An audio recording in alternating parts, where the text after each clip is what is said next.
Welcome back to the channel. Today I'm going to share some amazing drone footage with you guys, which I shot earlier on. Now you can probably hear Graham in the background yapping away, telling his workforce what to do, what not to do.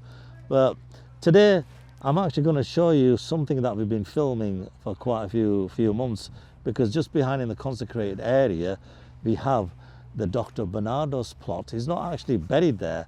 We've got 15 children from an orphanage who are buried there.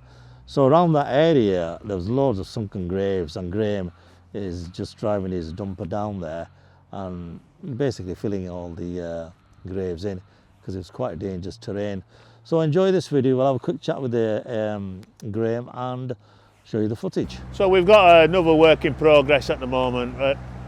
We're at Undercliffe Cemetery again, trying to level out the graves of the Barnardos. At the moment we've put 120 tons into the graves around it. It's been very difficult because the terrain itself, we have to move the soil from here, we have to move it 200 metres down there, and then we have to level it off. The land itself is very, very unstable. We've been at this for about 7-8 weeks now, but we are getting there now.